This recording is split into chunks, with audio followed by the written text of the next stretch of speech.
Oui, merci, Monsieur le Président. Monsieur le secrétaire d'État, chers collègues, vous nous avez longuement développé votre SNU et votre désengagement de la chose publique au profit du mécénat privé. J'aimerais revenir avec vous sur deux textes majeurs portés par Jean-Michel Blanquer, votre ministre de tutelle, à savoir le projet de loi sur une école de la confiance ainsi que la réforme du lycée et du bac. C'est d'actualité et vous êtes concerné. Vous l'avez sans doute remarqué, ces textes sont loin de faire l'unanimité, que ce soit auprès du corps enseignant, des parents d'élèves ou encore des étudiants eux-mêmes, à juste titre.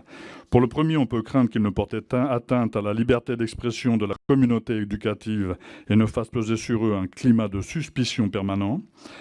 Plex est aussi des économies au détriment des enfants, les écoles des quartiers populaires et des communes rurales laissées à l'abandon.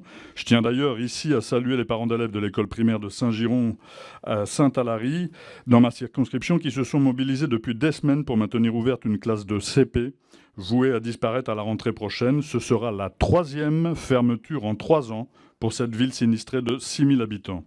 Vous comprendrez alors que j'ai du mal à croire, monsieur le ministre, lorsqu'il parle d'une loi profondément sociale. Enfin, les 100 000 accompagnants des élèves en situation de handicap, AVS et AESH, seront toujours précaires et peu formés. Concernant l'autre réforme sur le lycée, elle aura la fin du bac national, des suppressions de postes et une mise en concurrence entre les élèves et les établissements. Depuis plusieurs mois, enseignants, parents d'élèves et lycéens se mobilisent pour revendiquer leur hostilité envers ces textes.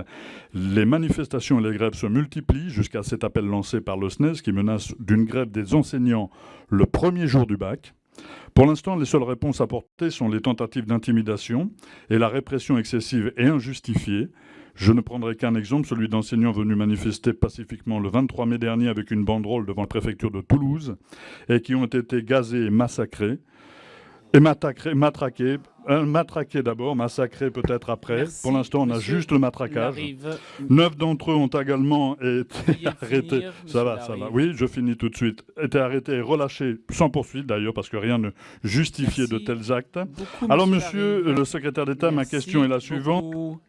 Merci. Monsieur le ministre, à vous de répondre à cette première question. Puisque M. Larive m'a reproché d'acter le désengagement du public au profit du mécénat privé. Moi, je veux rappeler, je le fais à chaque fois, mais que derrière tout mécénat et derrière tout don, il y a un soutien public, puisqu'il y a une défiscalisation. Donc, quand on dit désengagement des pouvoirs publics au profit du mécénat, c'est un non-sens, puisque le mécénat lui-même est soutenu par la défiscalisation et par les pouvoirs publics. Donc, il faut arrêter d'opposer l'un à l'autre. On est dans une société où, culturellement, les choses évoluent beaucoup, les entreprises s'engagent davantage parce qu'elles y ont aussi intérêt, parce que les citoyens sont beaucoup plus attentifs dans leur consommation à ce que font les entreprises.